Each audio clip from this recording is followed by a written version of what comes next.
Most ruins from the ancient world sit in silence. Broken walls, toppled columns, forgotten cities.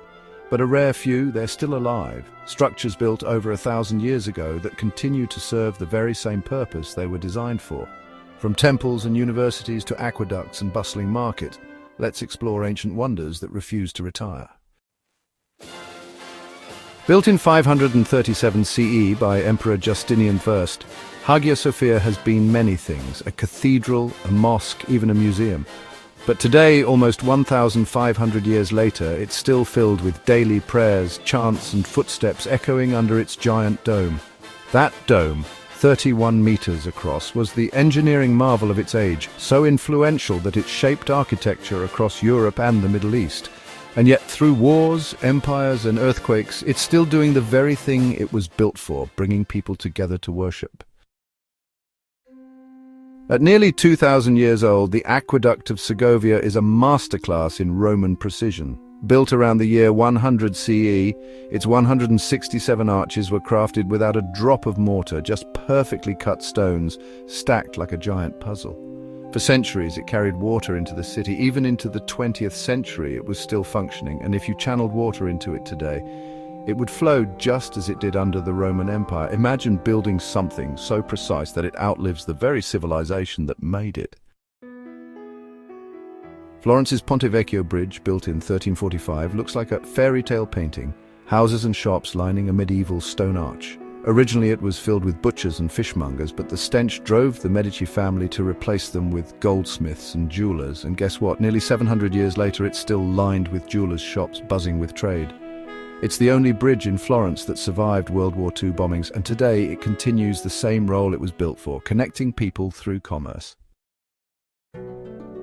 In Nara, Japan, stands Horyu-ji, commissioned in 607 CE by Prince Shotoku. It holds the world's oldest surviving wooden structures, including a 5-story pagoda. Nearly 1,500 years later, it's still a functioning Buddhist temple. Monks chant daily, rituals continue, and students train in its Shingon seminary. Think about that, a wooden structure older than most countries, still alive with prayer and teaching.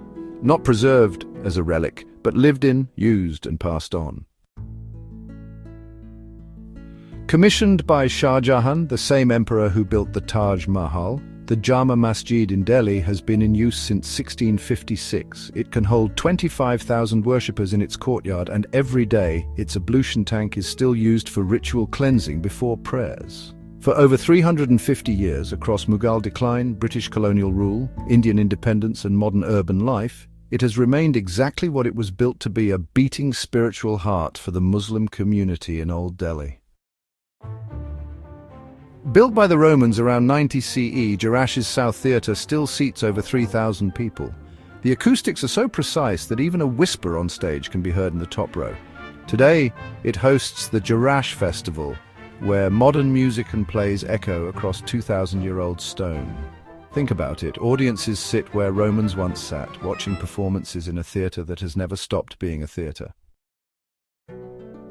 Founded in 859 CE by Fatima al-Fihri, this university in Fez is recognized as the world's oldest continuously operating university. For more than 1,100 years, its mosque and classrooms have been filled with scholars. Its library, one of the oldest in the world, still houses manuscripts that are actively studied today. It isn't just history, it's living history, where students continue the same traditions that began over a millennium ago. Founded in 1088, Bologna is the oldest university in the Western world. Its motto, Alma Mater Studiorum, literally gave us the phrase alma mater, used for universities everywhere. For almost 940 years, it has continuously taught students, granted degrees, and shaped global education. In fact, the very structure of modern universities, faculties, degrees, student guilds, comes directly from Bologna's ancient model, and it's still doing its job today. Step into the Grand Bazaar, built in the mid-1400s, and you'll feel like time hasn't moved. With over 4,000 shops across 61 covered streets, it remains one of the busiest markets in the world. Once commissioned by Sultan Mehmed the Conqueror, it still hums with bargaining voices, glittering displays, and merchants selling everything from spices to jewelry. More than half a millennium later, it hasn't slowed down. It's still a beating commercial heart, drawing thousands daily. Built by Emperor Hadrian around 126 CE, the Pantheon is nearly 1,900 years old. Originally a temple to all Roman gods, it became a Christian church in the 7th century and has remained one ever since. Every week, Mass is still celebrated beneath its enormous dome, the largest unreinforced concrete dome in the world. Rain, war, empire collapse, nothing has stopped it from serving its original purpose. A house of worship, as alive today as in ancient Rome. Most ancient monuments stand silent, ruins frozen in time. But these places, they're still alive, still functioning, still serving the same purpose they were built for centuries, even millennia ago. So, which one amazes you the most? An ancient university still teaching, a wooden temple still standing, or a Roman dome that still hasn't been beaten? Drop your answer in the comments, and don't forget to like, share, and subscribe for more journeys into the wonders of the past. Stay curious, stay awesome.